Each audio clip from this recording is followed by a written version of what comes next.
Here is a Honda Sonata. Before we get started though, let me give a quick shout out to Naya Motors Inc. for letting us use the car today to film the videos. They are a used car dealer here in Ottawa, Canada. Check out the link in description for their entire inventory.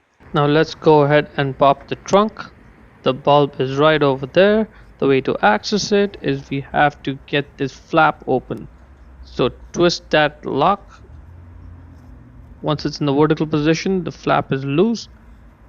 Get it out, and then you can just get the entire flap out completely. Now the bulb is right there.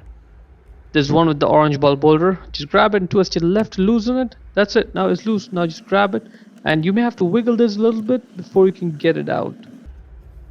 Right, just wiggle it, get it out. That's the bulb. Just push it down and then twist it left to get it out of the bulb holder.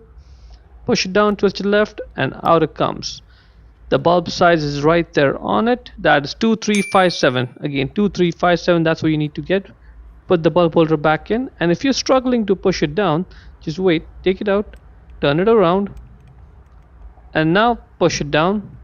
See how I can easily push it down now? So push it down, twist your right, and let it go. Now it's locked in place.